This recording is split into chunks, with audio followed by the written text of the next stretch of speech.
9835630014।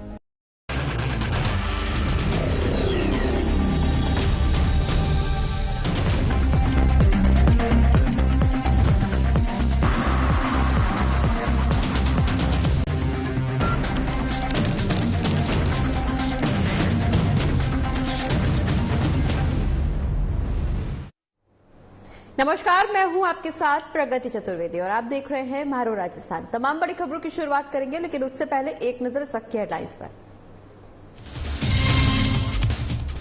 राजस्थान दौरे पर बीजेपी राष्ट्रीय अध्यक्ष जेपी नड्डा, बीजेपी के राष्ट्रीय पदाधिकारियों की होगी बैठक। मुख्यमंत्री चेहरे को लेकर जारी खींचतान पर लग सकता है विराम।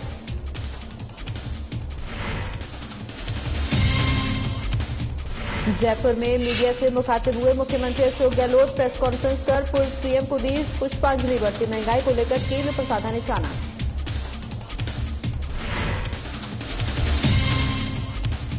राजधानी जयपुर में हुई मंत्रिपरिषद की बैठक में शारीरिक शिक्षा अध्यापक पदों की भर्ती पर हुआ फैसला। ज्यादा से ज्यादा युवाओं को मिलेगा मौका।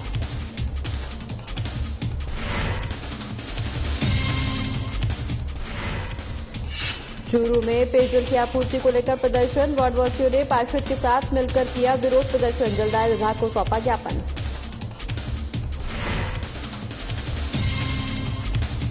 और हनुमानगढ़ में गरमाया राजेंद्र बाबी हत्या मामला। राजस्थान बाबी समाज ने लगाई गुहार। आरोपी की जल्द गिरफ्तारी की उठाई गई मांग।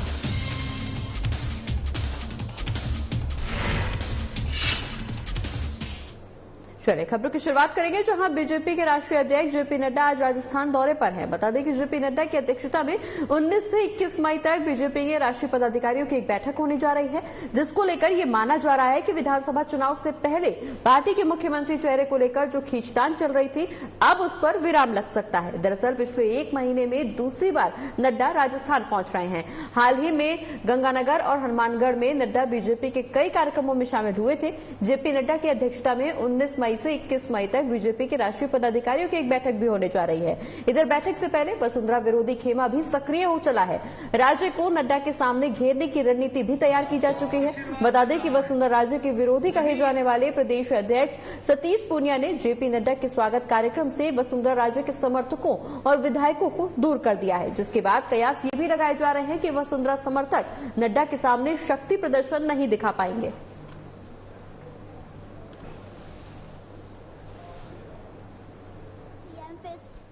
को नड्डा ने नसीहत देते हुए कहा कि आपसी टांग खिंचाई छोड़कर फील्ड में काम करें और चुनावी तैयारियों में मिलकर जुटे। पार्टी संगठन बड़ा है, व्यक्तित्व नहीं।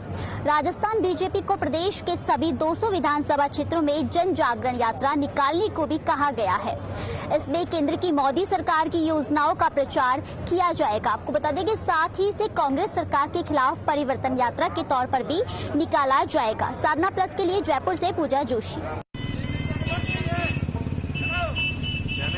बता दें कि बीजेपी के राष्ट्रीय अध्यक्ष के राजस्थान पहुंचने से के बाद अब मुख्यमंत्री चेहरे को लेकर जो खींचतान चल रही है, वो कहीं ना कहीं उस पर विराम लगता हुआ नजर आ रहा है। बता दें कि हाल ही में गंगानगर और हनुमानगढ़ में बीजेपी के राष्ट्रीय अध्यक्ष जेपी नड्डा के पदाधिकारियों के साथ एक बैठक होने जा रही है। और इधर बैठक से पहले अब एक बार फिर से सियासत और गर्म हो चली है, क्योंकि राजस्थान में चुनाव को लेकर जो मुख्यमंत्री पद का जो चेहरा निकल करके सामने आ रहा था, उस पर लगातार खींचतान बरकरार थी। और अब जेपी नड्डा के इस दौरे के बाद ऐसा लग रहा है कि इस बैठक के बाद ये जो खींचतान मुख्यमंत्री के चेहरे को लेकर जारी थी, उस पर कहीं ना कहीं विराम लग सकता है, क्योंकि राष्ट्रीय अध्यक्ष जेपी नड्डा दूसरी बार हाल ही में यहां पहुंचे हैं राजस्थान। और अब ऐसे में वसुंधरा राजे और अन्य खेमों में कहीं ना कहीं होड़ मचती हुई नजर आ रही है। बता दें कि राज्य को नड्डा के सामने घेरने की रणनीति भी तैयार की जा चुकी है। वसुंधरा विरोधी खेमा भी सक्रिय हो चला है और बैठक से पहले तमाम उथल पुथल यहां देखने को मिल रही है।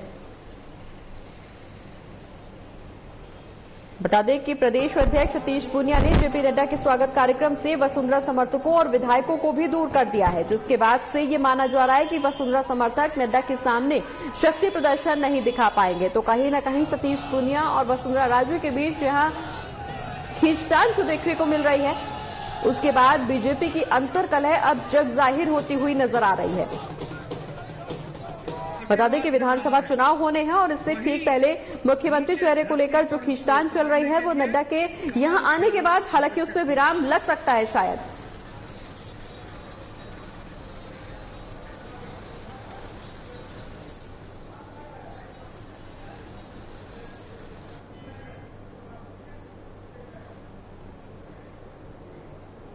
और इसी खबर पर ज्यादा जानकारी के लिए हमारे साथ जयपुर से हमारे स्टेट हेड प्रवीण भार्गव हमारे साथ लाइव जुड़ गए हैं। प्रवीण जी, जिस तरह से राजस्थान में बीजेपी के अंदर अंतरकलह चल रही थी, लेकिन अब ये अंतरकलह जग जाहिर होती हुई नजर आ रही है, क्योंकि राजस्थान दौरे पर है जेपी नड्डा और बीजेपी के राष्ट्रीय अध्यक्ष के यहाँ हाल ही में दूसरा दौरा है और इस दौरे के बाद अब कयास ये लगाए जा रहे हैं जो मुख्यमंत्री के पद को लेकर, जो चेहरे को लेकर खींचतान चल रही थी, शायद उसके बाद विराम लग सकता है, इस बैठक के बाद विराम लग सकता है, लेकिन जो अंतरकलह बीजेपी में अभी तक छुपी हुई थी वो अब साफ तौर पर उजागर होती हुई नजर आ रही है।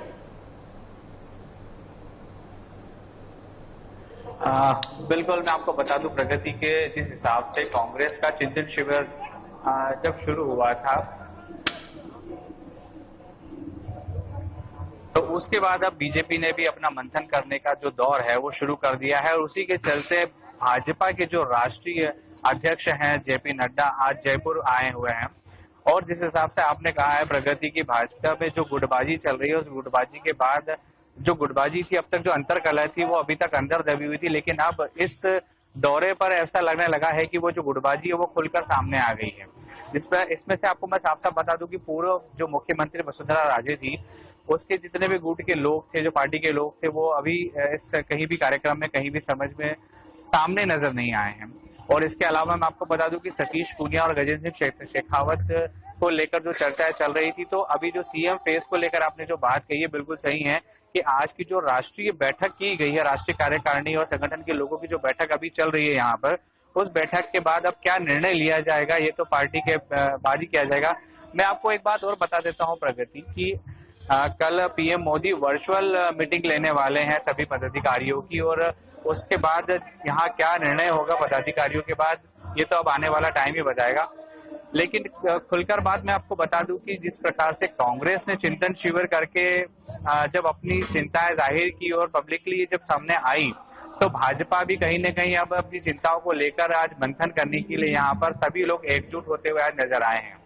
बिल्कुल प्रवीण, यहाँ बीजेपी की तरफ से हालांकि एकजुट होते हुए लोग नजर जरूर आ रहे हैं, लेकिन अगर हम कांग्रेस और बीजेपी की बात करें तो यहाँ कांग्रेस और बीजेपी में जो भिड़ंत है वो कहीं न कहीं यही भिड़ंत बीजेपी के अंदर अपने खेमे में भी देखने को मिल रही है, क्योंकि विधानसभा चुनाव होने और ऐसे में मुख्यमंत्री के पद को लेकर जो चेहरे की यहाँ पर बातचीत चल रही है उस चेहरे को लेकर बीजेपी के खेमे में खुद में ही यहाँ अंतरकलह और गुटबाजी निकल करके सामने आ रही। चूंकि अगर हम सतीश पूनिया की बात करें तो सतीश पूनिया के हालात किसी से भी अनभिज्ञ नहीं है, वहीं वसुंधरा राजे के समर्थकों को भी इस नड्डा के दौरे से दूर कर दिया गया है। ऐसे में कयास ये भी लगाए जा रहे हैं कि कहीं न कहीं वसुंधरा राजे पर सतीश पूनिया भारी पड़ते हुए नजर आ रहे हैं। बिल्कुल प्रगति, पिछली बार जब जेपी नड्डा यहाँ पर जयपुर के दौरे पर आए थे तब कहीं न कहीं वसुंधरा राजे उनके साथ कदम दर कदम साथ में नजर आने लगी थी और सभी सभाओं में वो मौजूद भी थी।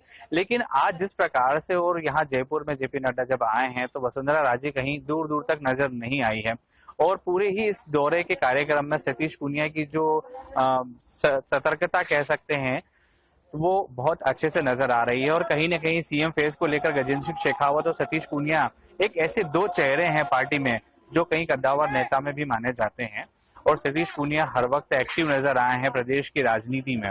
तो कहीं ना कहीं कयास लगाए जा रहे हैं कि प्रदेश में जो सीएम का जो चेहरा है वो सतीश पूनिया हो सकते हैं, लेकिन अभी ये कहना सही नहीं होगा कि सीएम का चेहरा कौन होगा। लेकिन फिर भी मैं इस बारे में आपको बता देता हूं कि जिस हिसाब से आज ये कार्यक्रम का आयोजन किया गया है जयपुर में और जितने पार्टी के लोग यहाँ मौजूद हुए हैं वो कहीं न कहीं सतीश पूनिया के गुट के ही लोग हैं। बिल्कुल प्रवीण जी, जिस तरह से अगर हम पहले जेपी नड्डा के दौरे की अगर हम बात करें तो उस दौरान सतीश पूनिया और वसुंधरा राजे दोनों एक साथ चलते हुए नजर आए थे, लेकिन अब ऐसा क्या पार्टी के अंदर अंतरकलह हो गई? हालांकि ये अंतरकलह अब जग जाहिर होती हुई नजर आ रही है, लेकिन ऐसा क्या हुआ है कि अब वसुंधरा राजे और सतीश पूनिया दोनों अलग अलग नजर आ रहे हैं और अपने अपने समर्थकों के साथ विधानसभा चुनाव आगे बढ़ाने की बात कर रहे हैं? देखिए प्रगति, ये तो कुर्सी की लड़ाई है। सभी जानते हैं कि हर किसी को चाहिए होता है कि वो कुर्सी का राजा बने।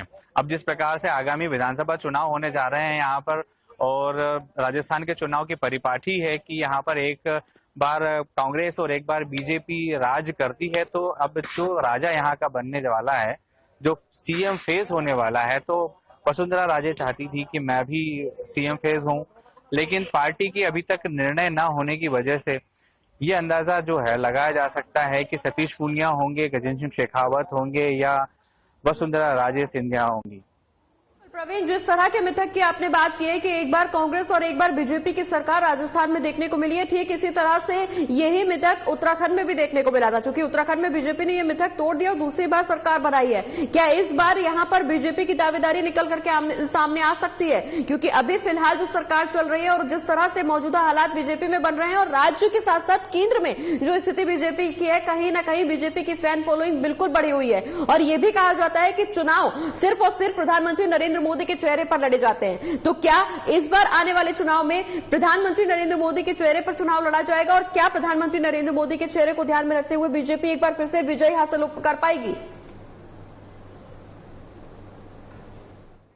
बिल्कुल, जैसे नेतृत्व की अगर बात की जाए प्रगति, तो यहाँ पर जेपी नड्डा आज अब आए हैं और उन्होंने स्पष्ट कर दिया है कि जो भी चुनाव लड़ा जाएगा वो कमल के फूल और प्रधानमंत्री पीएम के चेहरे को देखकर ही लड़ा जाएगा।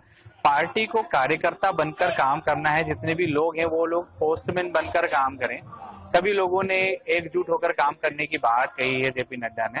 और जिस प्रकार से आपने कहा है कि उत्तराखंड में पार्टी का जिस हिसाब से चुनाव हुआ और भाजपा की जीत हासिल हुई है और उत्तर प्रदेश में भाजपा की जीत हुई है, तो कहीं न कहीं राजस्थान में भी भाजपा अपने आप को जीत हासिल करने के लिए एड़ी से चोटी तक का जोर लगाने के लिए तैयार है। तो अब अपन कह सकते हैं कि जिस हिसाब से भाजपा में जो एकजुटता की बात कही जा रही है और अंतर कला जो हमने देखा है यहाँ पर कि आज दो गुट अलग नजर आए और राज्य वसुंधरा राजे का जो गुट है वो अलग नजर आ रहा है, तो कहीं ना कहीं अंतर कला भाजपा को भारी नुकसान भी पहुंचा सकती है।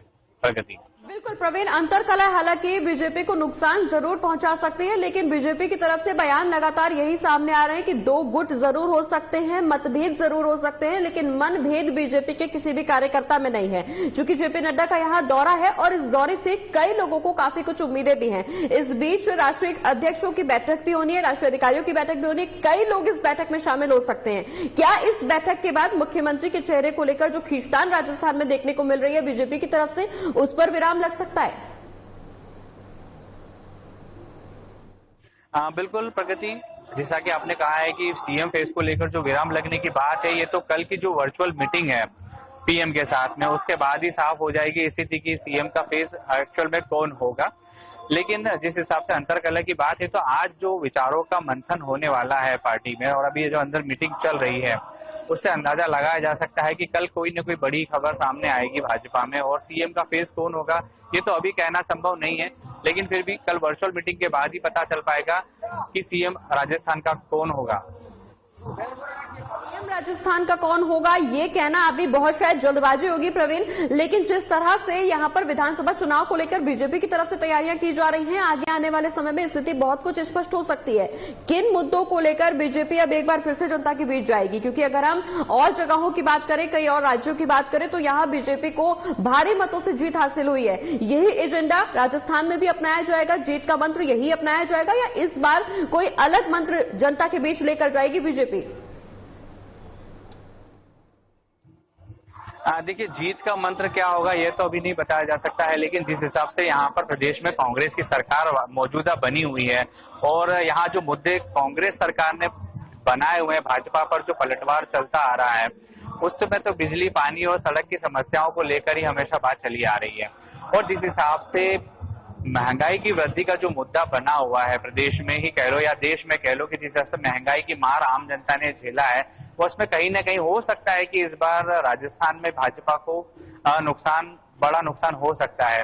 और जिस हिसाब से कोविड के बाद प्रदेश में कांग्रेस की सरकार ने जो यहाँ पर संभाला है काम को, उसके हिसाब से नंबर 1 पर राजस्थान सरकार रही है कोविड के बाद।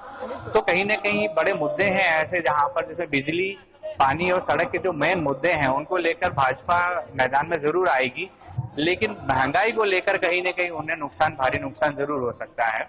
बिल्कुल, अब ये कहना है कि को लेकर भारी नुकसान शायद बीजेपी को जरूर झेलना पड़ सकता है। अब देखना ये होगा कि कल की बैठक के बाद, कल की वर्चुअल मीटिंग के बाद क्या कुछ यहाँ बदलाव राजस्थान की राजनीति में बीजेपी में देखने को मिलता है। बहुत बहुत शुक्रिया प्रवीण, ये तमाम जानकारी हमारे दर्शकों तक पहुंचाने के लिए। बढ़ते आगे, बात अब जयपुर की करेंगे, जहां राज्य मंत्रिमंडल और मंत्रिपरिषद की बैठक हुई है। इस बैठक में कई अहम फैसले भी लिए गए हैं। मंत्रिमंडल में प्रदेश के युवाओं के सुनहरे भविष्य, विभागों में पदोन्नतियों और चिकित्सा सुविधाओं के विस्तार कराने सहित कई अहम फैसले लिए गए। इसमें शारीरिक शिक्षा अध्यापक के पदों की भर्ती में ज्यादा से ज्यादा युवाओं को मौका देने के लिए भी एक बड़ा फैसला लिया गया। बता दें कि राजस्थान शैक्षिक सेवा नियम 2021 में संशोधन करते हुए बड़े फैसलों पर मोहर भी लगाई गई।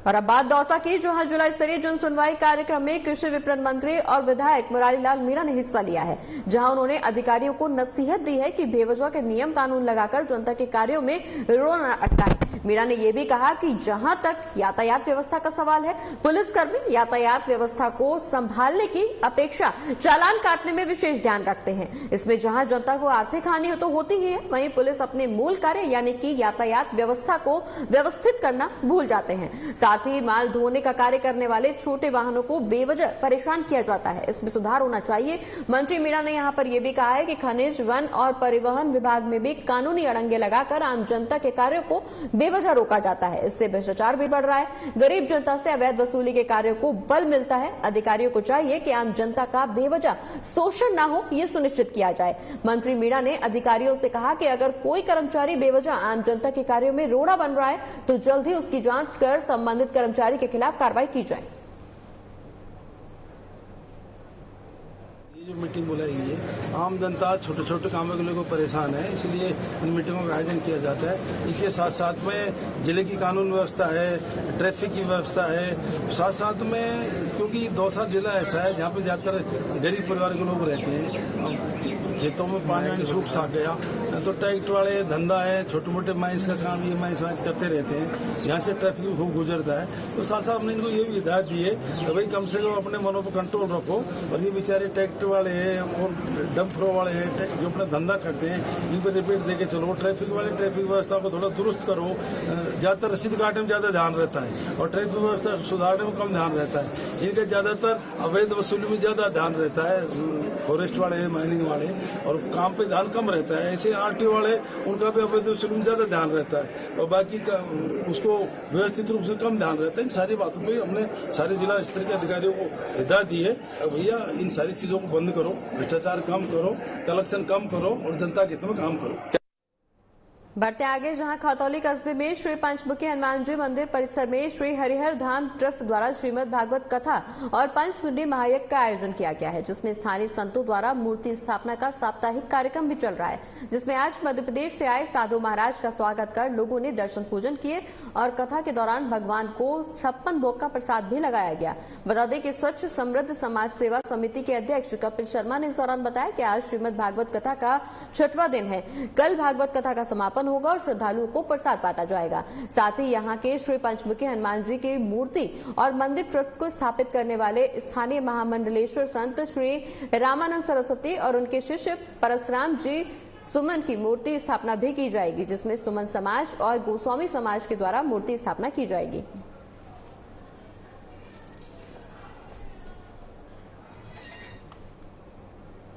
महाराज के द्वारा प्रातःकाल 8 बजे से यज्ञ का आयोजन किया जा रहा है। मुख्य यजमान यज्ञ किया जाता है और जो 4 मूर्तियों की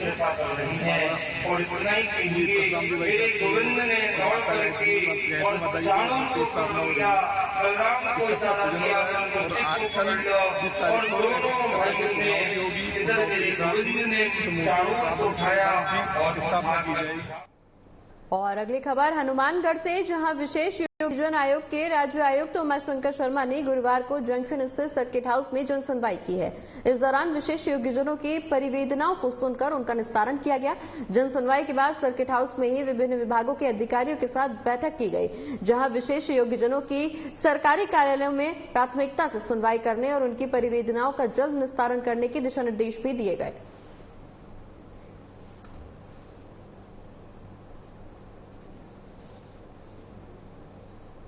हनुमानगढ़ के दौरे पर हूँ। इस दौरान राजस्थान के यशस्वी मुख्यमंत्री माननीय श्री अशोक गहलोत जी द्वारा जो विशेष योग्यजनों के लिए योजनाएं चलाई जा रही हैं, उनके संबंध में समस्त विशेष योग्यजनों से मिल रहा हूँ, जन सुनवाई कर रहा हूँ और ये देख रहा हूँ कि उन योजनाओं का लाभ उनको मिल पा रहा है या नहीं मिल पा रहा। क्योंकि माननीय मुख्यमंत्री जी द्वारा गत 3 वर्षों में जिस प्रकार से विशेष योग्यजनों के हितों में निर्णय लिए गए हैं, वह एक अपने आप में राजस्थान के अंदर विशेष योग्यजनों के लिए स्वर्णिम काल जैसा है। आप देखेंगे कि अभी हाल ही में माननीय मुख्यमंत्री जी ने इनको बीपीएल के समकक्ष माना है, जिसकी वजह से अब बीपीएल के समकक्ष मानते ही प्रदेश के समस्त विशेष योग्यजन बीपीएल सुविधाओं, जो बीपीएल श्रेणी के व्यक्तियों को जो लाभ मिलते हैं, समस्त लाभ अब ले पाएंगे। और एक बहुत ही शानदार राजनीतिक प्रतिनिधित्व देते हुए एक निर्णय लिया गया कि शहरी निकायों में आपने देखा कि विशेष योग्यजनों को पार्षद के रूप में सीधा मनोनयन भी किया गया है। और हरिओम नगर कच्ची बस्ती में रहने वाले महेंद्र पहाड़िया की मृत्यु 18 मार्च को हो गई थी। राजेश निवासी कुनारी में अंबेडकर कॉलोनी में कंस्ट्रक्शन का काम करने के दौरान KEDL द्वारा अचानक लाइट शुरू कर देने से करंट आने की वजह से उनकी मृत्यु हो गई थी, जिसकी सूचना पंकज बागड़ी होलसेल व्यापार महासंघ संभाग अध्यक्ष को दी गई कि पीड़ित परिवार की कोई मदद और सहायता कहीं से भी नहीं मिल रही है और इसको लेकर व्यापार महासंघ द्वारा धरना भी दिया गया। साथ ही पीड़ित के परिजनों को मुआवजा दिए जाने की मांग की जा रही। कंपनी खून पीना बंद करो।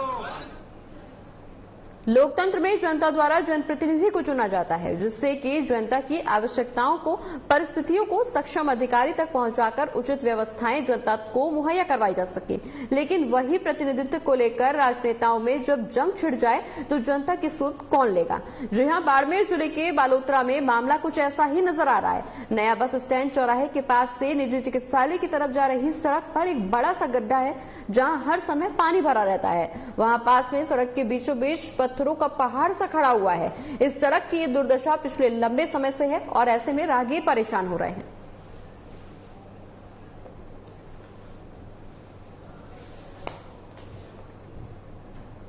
और गहलोत सरकार प्रदेश की महिलाओं को बड़ी सौगात देने जा रही है। इसी कड़ी में 1.33 करोड़ महिलाओं के लिए 7,500 करोड़ के स्मार्टफोन खरीदे जा रहे हैं। सरकार ने 1 करोड़ 33 लाख मोबाइल हैंडसेट 3 साल तक फ्री 4G इंटरनेट के साथ सप्लाई करने के लिए टेंडर भी जारी कर दिया है। बता दें कि हर स्मार्टफोन की कीमत करीब 5,639 रुपए की बताई जा रही है। गहलोत सरकार की चौथी सालगिरह से महिलाओं को मोबाइल हैंडसेट बांटना शुरू करने की तैयारी शुरू कर दी गई है। और अब बात चूरू के तारानगर की करेंगे, जहां वार्ड नंबर 21 और 23 रैगर बस्ती में नियमित पेयजल की आपूर्ति करने की मांग को लेकर स्थानीय पार्षद के नेतृत्व में वार्डवासियों ने जलदाय विभाग के खिलाफ कार्यालय के आगे प्रशासन और सरकार के खिलाफ नारेबाजी भी की है। बता दें कि इस दौरान जमकर प्रदर्शन भी किया गया। इसी के साथ ही जलदाय विभाग के वरिष्ठ अभियंता हरिराम और कनिष्ठ अभियंता संजय को ज्ञापन सौंप कर कार्रवाई करने की मांग भी की गई है।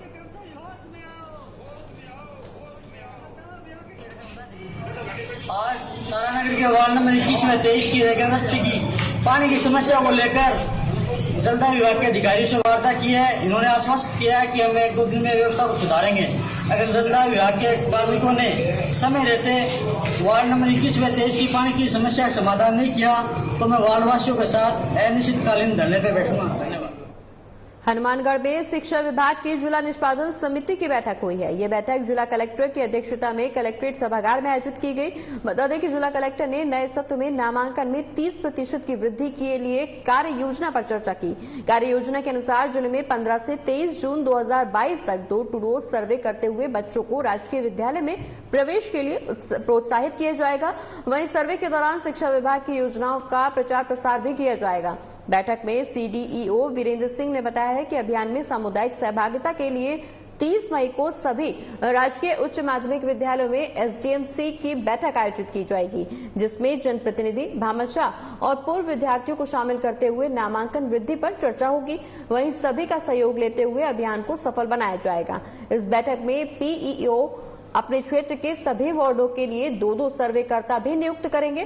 साथ ही सूचना सीबीईओ को भी देंगे। वहीं प्रत्येक ग्राम पंचायत, ब्लॉक और जिले में नामांकन में 30% की वृद्धि की जाए। महात्मा गांधी राजकीय विद्यालय प्रवेश प्रक्रिया, स्टाफ की स्थिति और नए विद्यालयों के प्रस्तावों पर चर्चा करते हुए नए दिशा निर्देशों के अनुरूप महात्मा गांधी विद्यालयों के नए प्रस्ताव भेजने के निर्देश भी दिए गए।